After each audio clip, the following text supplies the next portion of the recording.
Hey, Workday Playdate peeps. Welcome back to the show where we ditch the boring leadership cliches and bring you all the tools to lead with intention, empathy, and most importantly, a whole lot of fun. So I'm your host, Erin, and today's episode is guaranteed to make you laugh, learn, and leave ready to shake things up in your workplace. Now, let me ask you this. When's the last time you laughed so hard that your stomach hurt or you felt like you might pee your pants? Let's just even say that. When is the last time that you felt that? I love that feeling. There's no better feeling. It's an ab workout and you're letting endorphins fly all at once. But most importantly, this is the most important question. When is the last time that happened at work? Now, if your answer is, I don't remember or never, buckle up because today's guest is about to change that.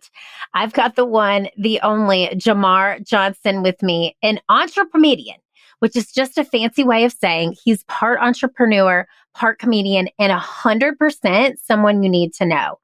JaMarr is a powerhouse speaker, author, and master of connection who knows how to turn even the dullest Zoom meeting into a standing ovation-worthy moment. From his game-changing strategies like event hacking to his secret sauce for building authentic relationships, JaMarr is here to show us how humor and play can inspire teams, spark innovation, and make leadership, dare I say, fun. That's fun. So I want you to grab your coffee, your notebook, your chicken hat, and let's dive in. Here's Workday Playdate with JaMarr John Johnson. Okay, Workday Playdate with JaMarr. JaMarr, I already told you this 800 times. I'm so excited to chat with you. I love your vibe. I love your energy. Welcome to Workday Playdate with Improve It. Thank you so much for having me, Erin. I really appreciate it. Oh my gosh. Okay, so I told you this as well. Our theme for this month is all about team building and collaboration. So I want you, that's an intention we are setting for this show this month. But for you, what is an intention you want to give the peeps today? That's what we call our community. What's an intention for our conversation? Sure. I would say my intention, I think it coincides really closely with what you're trying to do with collaboration and team building. Mine is community.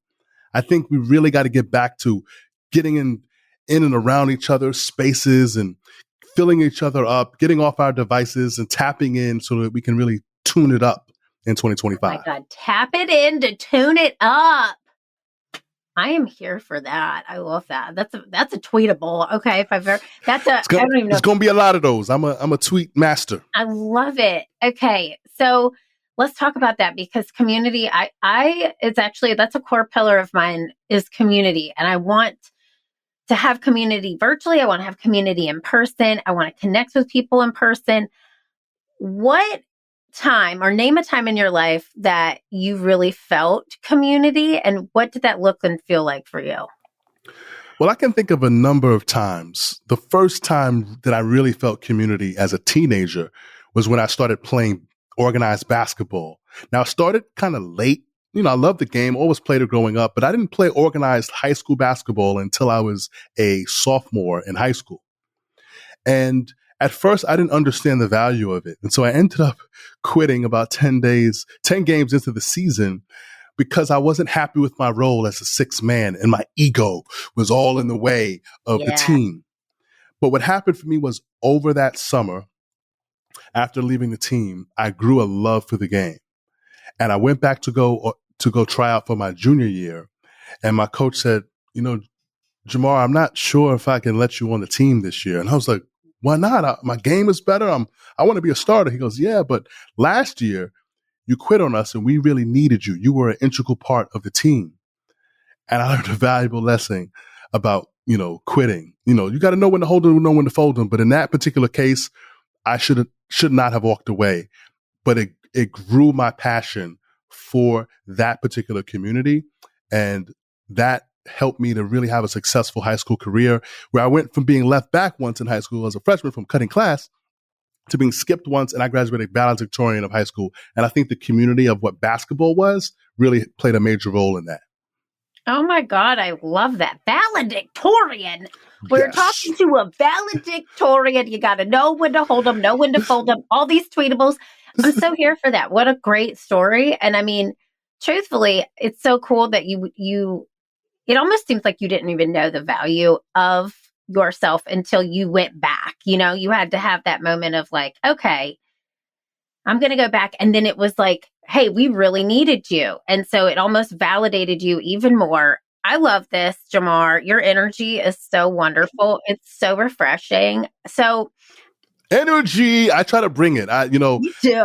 I don't know if you remember that movie. It was you had Bruce Lee Enter the Dragon, and then you had Bruce Leroy, the Last Dragon. And at some point when he was feeling the glow, he started moving and you could see the glow around him. That's what I feel like. Bruce Leroy. I just got the glow. And when you let your joy out, you're really infecting people with that. It's like positivity. Yes. Because like I saw some quote recently. It's like, you have to light yourself up in order to light others. There's no way you can't light yourself up first. And I love that. Absolutely. I feel it through everything you do. And I got a question from one of our people in our peeps. We say it's our peeps community. Our peeps. And I thought it was just so applicable to you in this conversation. So I'm going to play it for you right now.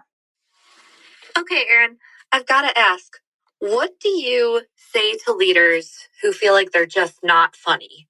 Like, how can someone who doesn't think they're naturally playful or comedic still use humor to try to connect with their team? Okay.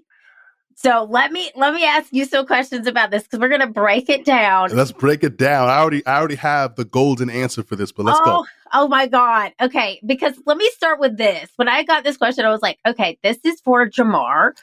So you call yourself an intrapreneur. Entrepreneur. So like entrepreneur and comedian, entrepreneur.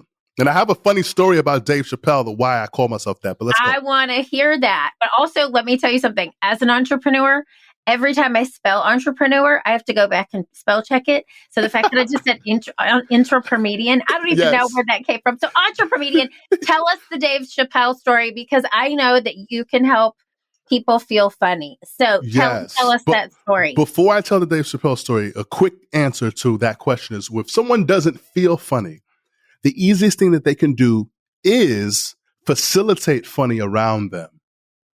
Now, how do you do that? There's a number of ways. One is make people feel safe about taking the risks to be funny.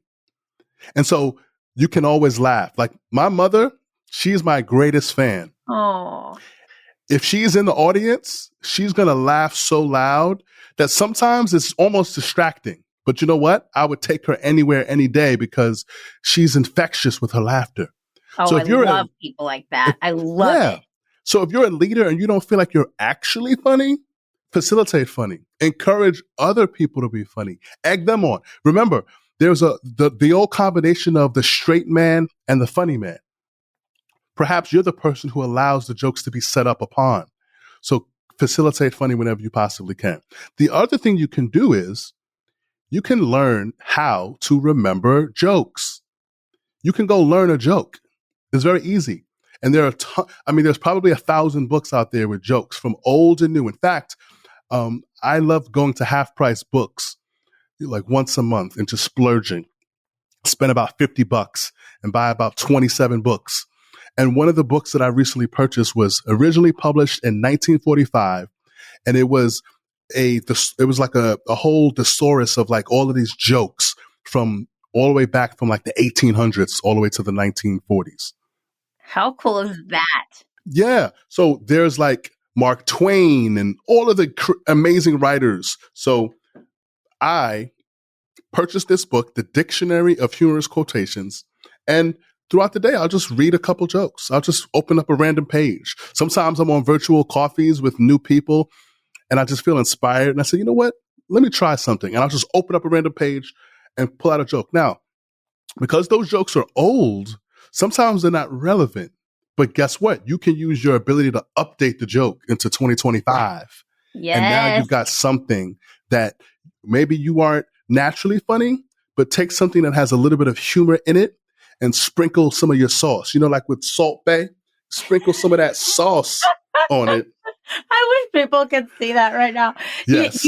Just so you know, he did like a little like hand up moment of sprinkle salt bag. That's called salt. That's a salt bag. Oh my God, salt that bag. was so good. Okay, I have 2 questions coming off of that. Number 1, what is your mom's name? My mother's name is Sharon. Sharon, we love you. You got to send this to Sharon. Yes. I certainly will. She listens to everything that I make, whether I want her to or not. Oh my God. What a nice mom. Yes. Janice, if you're listening, listen up. But hey, Sharon.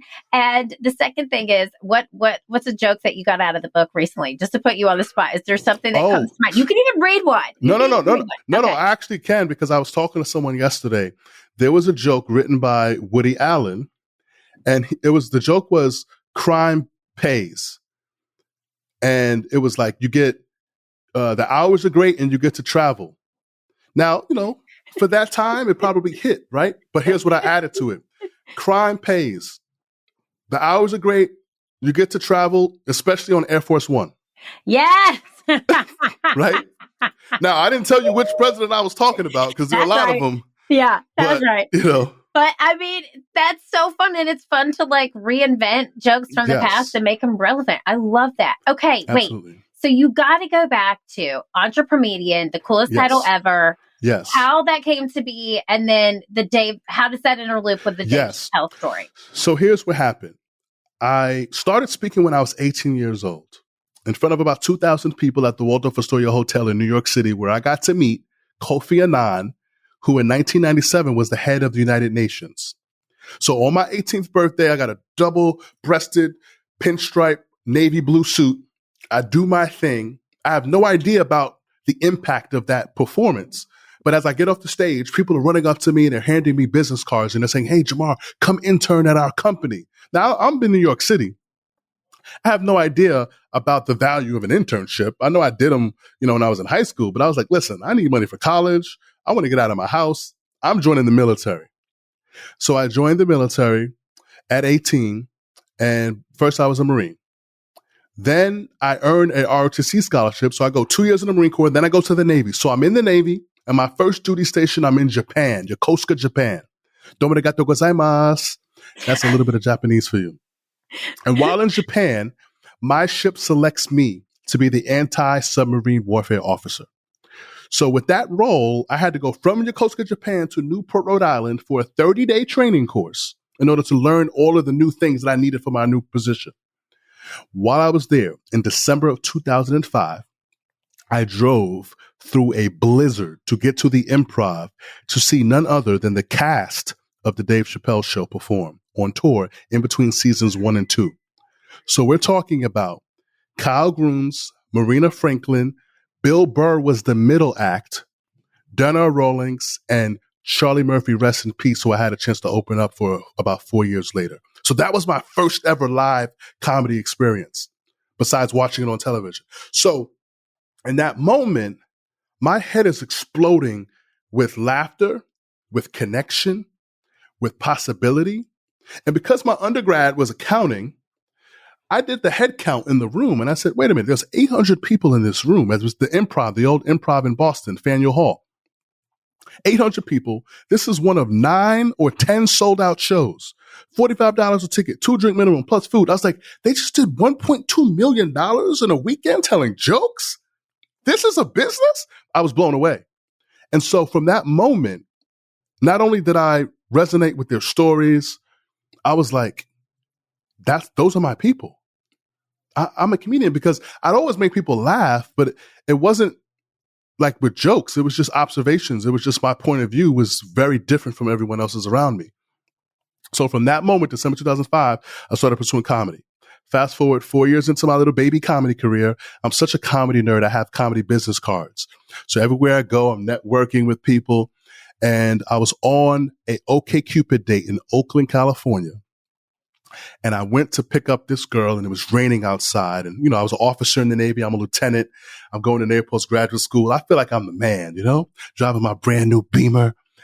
And when I'm walking her to the car in the rain with an umbrella, and I look across the street and I see a line of people standing in the rain. And I said, hey, what are those people standing in the rain for? She goes, Dave Chappelle just got back from Africa. I'm like, word? This is when Dave had vanished. He came back. He was doing all these shows at this venue called the New Parish. So I said, girl, we got to go see him. And she was a school teacher. So she says, JaMarr, I don't know. The tickets are expensive. I was like, girl, how much are these tickets? She was like, $55 a piece. I was like, girl, I'm a baller. Let's go. I'm going to make it rain for us. You don't got to worry about nothing. It's all on me.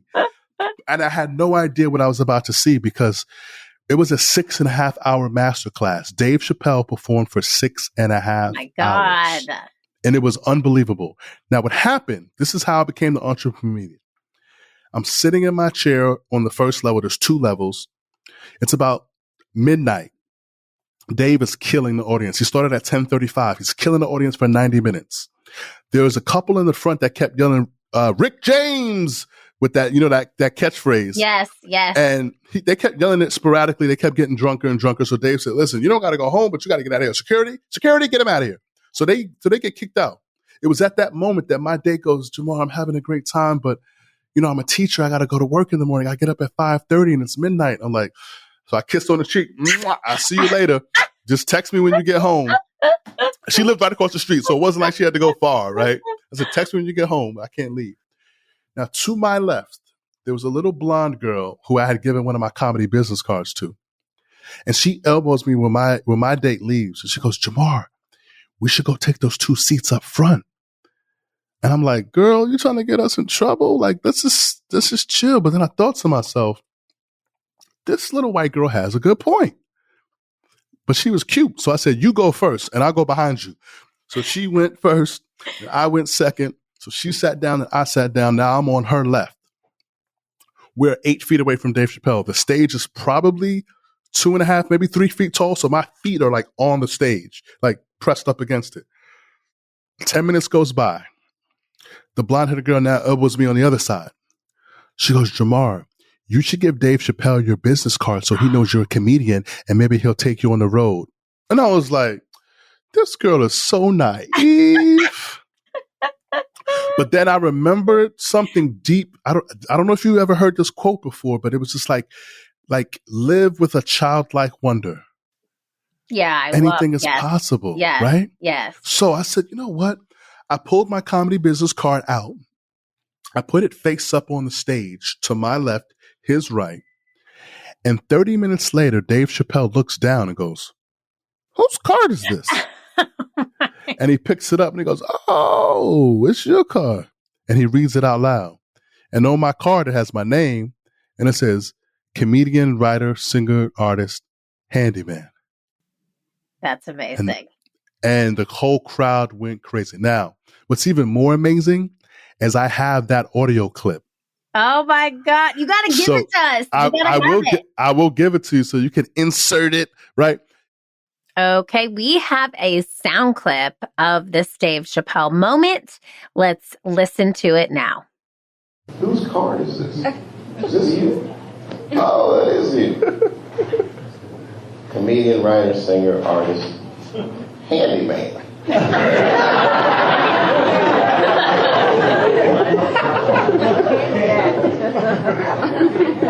This is by far the most hilarious business I have ever seen in my life. This guy's gonna make $1 billion. JaMarr, I'm serious. You're gonna make a lot of money one day. You think so? Just judging off this card, I'm gonna forget you. And then a year from now, I'm gonna be doing my laundry and be like, oh, I remember those paints. I'm gonna pull this card out and I'm gonna start cracking up laughing.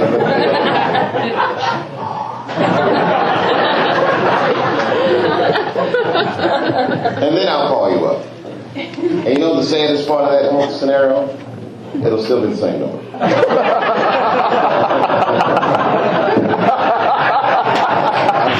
Hello, this is JaMarr speaking. You call for handyman services? Oh, I do that too. Yeah, I'm counting on a handyman. Yes. I'm just joking, man. That was a hilarious story. You gotta see the back. He's like, put me in, coach. That shit is great. That shit is fucking hilarious. I mean, that's really, truly funny. Thank you. Sincerely, no bullshit. That shit made me laugh. What a man. Take me to the strip club immediately. You want to go in there and apologize. Hey, about that time I threw that $11 at you. I'm sorry. Shit, I learned a little lesbian earlier. Talk a little bit about myself. I've been wrong all these years. What you do is an art form. It was mind-blowing. It was validation. But Dave Chappelle told me, he goes, JaMarr, he's like, you're going to make $1 billion one day. That's the first thing he said. He says, this is the most hilarious business card I've ever seen. And he was like, sincerely. So those things, it was all the wind beneath my wings that I will ever need in my entire career. Oh, After that moment, I was like, no one can tell me anything. I made my comedic hero laugh with a joke that I wrote. So technically I wrote for Dave Chappelle because he did read my joke and I have proof. But I've seen him subsequently a bunch of times and I've just been on that journey ever since. But the comedy business card. So I always saw the connection because part of that 6.5 hour show that he gave us was talking about his ethics and his values, why he walked away from the $50 million deal. And, you know, this podcast is all about humor and leadership. But guess what? Dave Chappelle showed incredible leadership and fortitude to make that kind of a decision. Because how many people? I mean, everyone thought he was crazy for doing what he did. But if they look at how he's rebounded, he's probably made 10x what he would have made by standing on his values and his ethics. And so I learned a valuable lesson that night. Oh my gosh, such a good freaking story. Thank you. And like, what chutzpah you had to put your card on that stage, you know? Listen, I give all the credit to the little angel, the blonde girl. Well, Blondie. I mean, for real, that is so beautiful. And I will tell you, we use a chicken hat. I don't know if you know that about us. I've seen it. Okay. No, I saw the pictures. Okay, that's our calling card is we've helped over 40,000 people chicken dance, right? Like that's our thing. And so, but entrepreneur, am I saying it right? Entrepreneur. Yes, you're saying it perfectly. Is so memorable. It's so just impactful. It describes you to a T. I could feel your energy over email and you left this hilarious review. I just think it's such a beautiful way to describe yourself. Hey there, Workday Playdate listeners. Just a quick pause to let you in on something exciting. This podcast is ad-free because we believe in giving you value, not distractions. However, I would be remiss if I did not let you in on a little secret here at Improve It and tell you about one of our most popular team building workshops that has been transforming teams everywhere, from powerhouse companies like LinkedIn, Walgreens, and Amazon to small and mighty businesses just like yours. Now, Improve It is the company behind Workday Playdate. I am the founder of Improve It, and we are an improv-infused talent development company for the new generation of work. In our highly interactive, high-energy workshops, our seasoned improv facilitators will take your team through improvisational activities and customized debriefs, all centered around our golden rule. Showing up plus support equals collaboration. Now, whether your team is in person or remote, they'll walk away with tools to improve communication, build supportive relationships, and partner better with cross-functional teams. We tailor everything to your needs. In person, we're rocking for 2 hours with up to 100 participants, and virtually, it's 90 minutes of laughs and learning for up to 50 people. Are you ready to energize your team? Let's make it happen. Visit us at www.learntoimproveit.com to learn more or find the link in our show notes. That's learntoimproveit.com or check out the link in the show notes. I'm so excited to hear from you. Now back to our show. I want to talk to our peeps because that's why I felt so strongly that you should be here, because thank you. So many people find work boring and have been in like super awkward meetings. So what's a tip? What's a playful tip that someone listening could use to make a meeting more fun and engaging for their team? What is something like from the guy who was a writer for Dave Chappelle that this community could use, and there's the word community, that our community could use from you to help just make things more playful? Sure.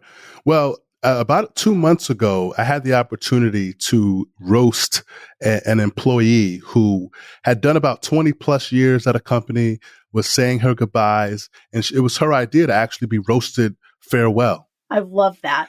And so one of the things that I did was I met up with some of the people who were going to be on the panel, and I helped them with their material. So one of the things I would say is at the workplace is have a light roasting session. And when I say light roast, one of my favorite books in terms of roasting people is by Jeffrey Ross.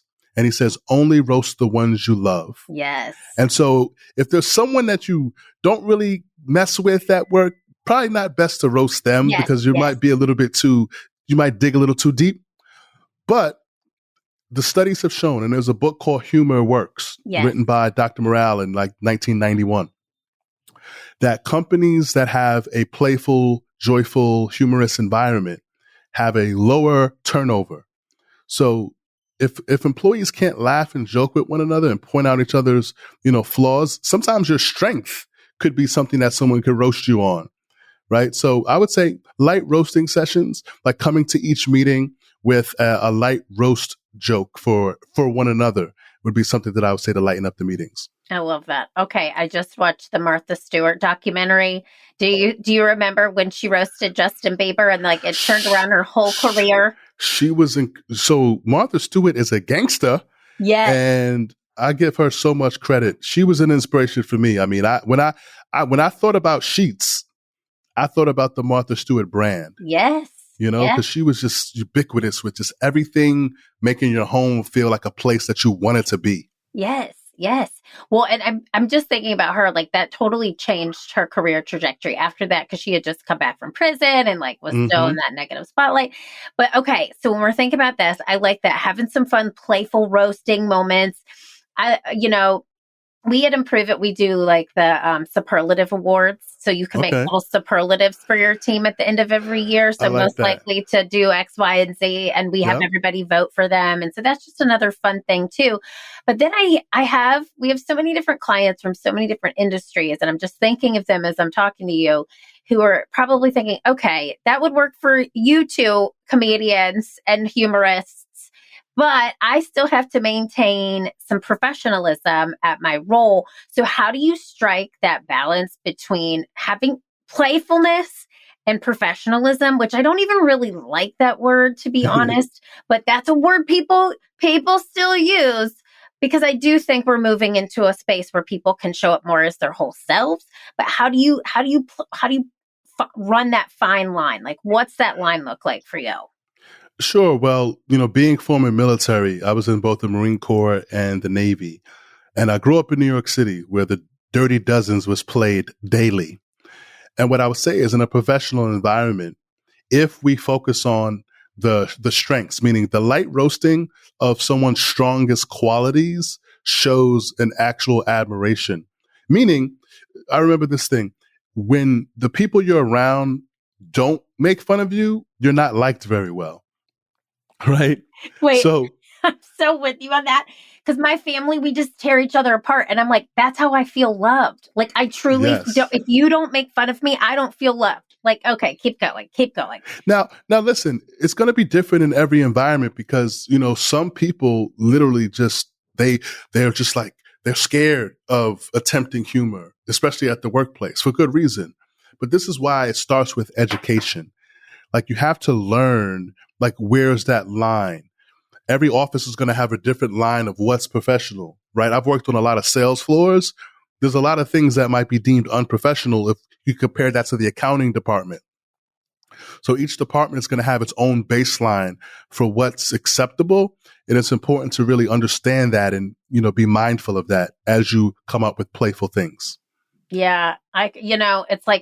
It's almost like testing, right? Like an open mic. Like, if it feels like it went too far, it probably did go too far. So maybe pull it back just a little bit. But I think humor is such a beautiful thing that a lot of people have. Everyone is funny. It's just how much you allow yourself to really play with it. So I know for you, it's opened so many doors. But what's the most surprising way humor's opened doors for you or even created like a life-changing experience? Well, I can give you one example in particular, and that was, I remember during the pandemic, there was an app that really went viral called Clubhouse. Do you Yes, remember that app? I do. And I joined it, but like couldn't get into it. I grew my business tremendously on Clubhouse. Yeah. Just being in rooms, speaking. I think the key is you got to be in a leadership position. You got to start the rooms. You have to bring the people with the topics, and so that you're in control of that stage and you're bringing in interesting people. But I made some really good connections there. One of them led to an in-person meeting with the CEO of a company up in the Sacramento area, but we met down in Orange County. And when we met to talk about some strategic business development opportunities. But the first 90 minutes of our conversation was all storytelling and laughter and just connecting on who we were as people. So the ability to tell a good story and tell it with laughter and levity, what it does is I tell people the best connection between two strangers is a well-timed joke. And so it could be a set-up punchline joke, or it could be a story with a lot of twists and turns. But when you can tell an effective story or tell an effective joke, you get people's attention because you're bringing instant joy to their mind, and a neurochemical cocktail is released in their brain without them wanting it. Yes. So it's like magic and alchemy, but essentially you make someone feel better and you make someone like, who is this person? Yeah. Drunk off humor. That's it, Absolutely. I love that. And, it ties back to the whole thing. Like, people don't remember what you say. They remember how you make them feel. Maya Angelou. Yes. And what I will tell you about that particular meeting is that it led to a 13-month contract that brought in for me over $180,000. Amazing. So the power of that one connection led to a really long engagement with the client. So, and I freaking love that story, JaMarr, because I got to tell you, like, somebody sitting here listening, you just gave us resources. You said, hey, here's a book. Go learn a couple jokes and add some of your own punches. Make them 2025. Yeah. Use those. Have them in your back pocket. Talk. And then storytelling. You're such a natural storyteller. It just comes very natural to you. Now it does. But this is 27 years of training. I hear that. I understand. More than that, if you count the fact that I started speaking in high school at 15. So I'm 45. So that's 30 years. Yep. But the storytelling power, when people can like visualize and you can take them on an emotional journey and they can see, like, I literally pictured you in that front row with that blonde girl putting that card on the stage. Like, I could visually see you doing that and kind of being like, and kind of quit, like, putting your hand there very slowly so he wouldn't notice. But like, that story evoked an emotion in me, right? Sure. And so that's something somebody listening can take too, is just take the very specific specificities of stories, how you describe that so specifically. And then I knew her apartment was like right across the street. There was just so many specifics that you brought in that made me visually see it, I think is another takeaway for people listening too, because you're giving us so much without even realizing how much you're given here, my friend. Well, I appreciate that. And I do want to give shout out to one of my storytelling coaches, Miss Barbara Clark, who at the time of this recording, she's probably like 84, 85. But she started teaching storytelling after retiring from teaching at 65 years old. So I met her when she was probably 81, and she was remarkable. And so what I also say is that whether you're speaking, whether you're learning humor, whether you're learning storytelling, it is an infinite game. It never ends. There's always more to learn. And the more effort you put into it, the better and the faster you'll develop those skill sets. I freaking love it. I love it so much. I really do. Barbara, love you. Thank you, Barbara. It's so wonderful to have mentors like that too. So, okay. I always ask this question. We are the Workday Playdate with Improve It. Improve It is the name of our business, as you know. But we always say that it is that very special thing, that purpose, the reason that JaMarr is on this earth. What is your it?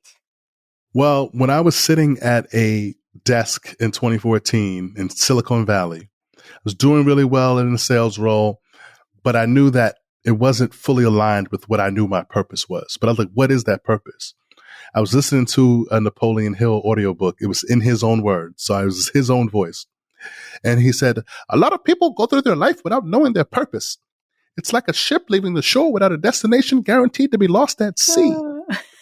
And as a former naval officer, that metaphor struck a chord with me because I remember reviewing charts and making sure we initialed before we left. And so in that moment, I stopped the audiobook and I wrote down the purpose of my life on an index card. And of course, I've refined it over the years, but the purpose of my life is to bring joy, pleasure, and happiness to all those around me, to learn daily, to achieve greatly by always following my divine creativity so that one day I can say that I've helped as many people as I possibly could unlock their gifts and talents into the world so that they can make it a better place. So that's my purpose. Okay, I love it. Kind of want to cry a little bit. Got a little tear of the retina there, and I love that. And I got two questions. One question, one follow up. Okay. What book was it by Napoleon? So this was an audiobook, and it's literally titled "In His Own Words." I'll send you a screenshot. Oh, in his own words. Okay. It's on Audible. Okay. So I'll drop that in for people listening. And then my second thing, just to point out, is if people want to add more humor in their workday, you did a really fun impression. And who knows if that's how Napoleon actually talks? But what that did is that's how he sounded. That's to me. But you made me laugh. That was like such a fun moment. And that's, again, how I'm going to walk away feeling is a certain way. And my cheeks are going to hurt from this episode. Like, I still feel like I've just been smiling this whole time. So if you're looking of ways to add more humor to your day, try to just do a fun voice. Try to invoke humor and storytelling. Try to have a couple jokes up your sleeve. And then we talked about roasting too, which I love. Okay. My last question for you, and I could talk to you for literally like 2 hours. I know, we could go on forever. Fun. Okay. Now, how will you make your workday more playful today? Let's see. Besides the impressions that I'm doing here, well, you see, Erin, I've been dreaming about 2025 for a long time. And I was talking to Michelle, and she said, Barack, why don't you tell them about your dream? So I believe if we come together hand in hand, I believe we can fly. Oh my God. I believe. So yeah, I'm always playing around with voices and so good. Truly famous closed quotes my from eyes. movies. I actually met him once in real life, and that was like the most joyful day of my entire life.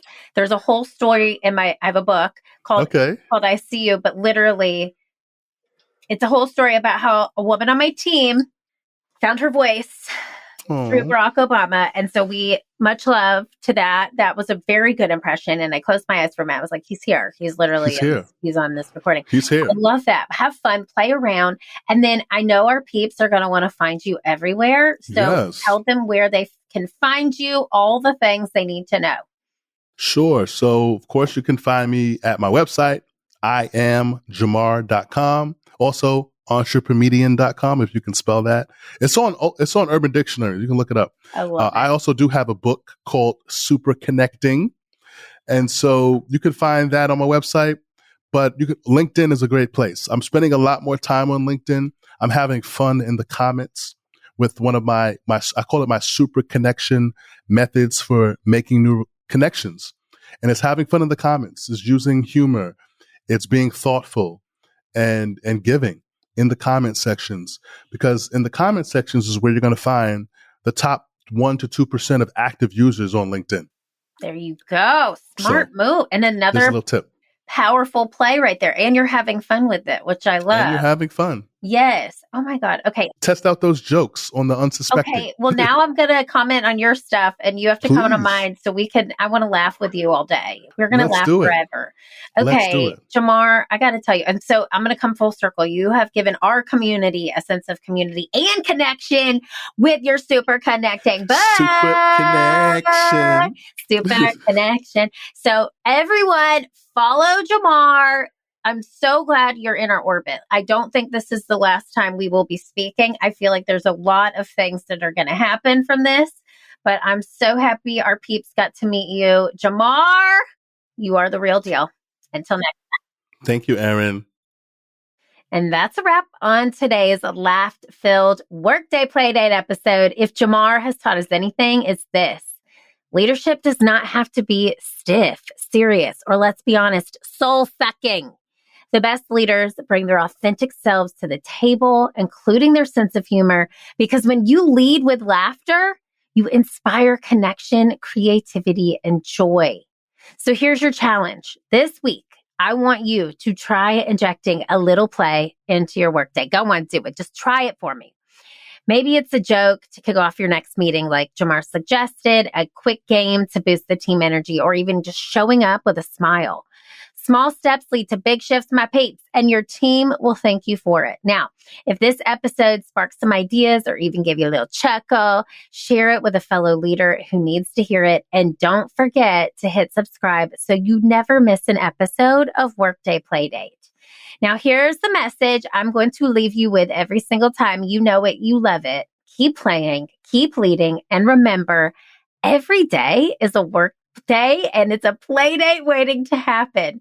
The world needs that special you and it that only you can bring. See you next time.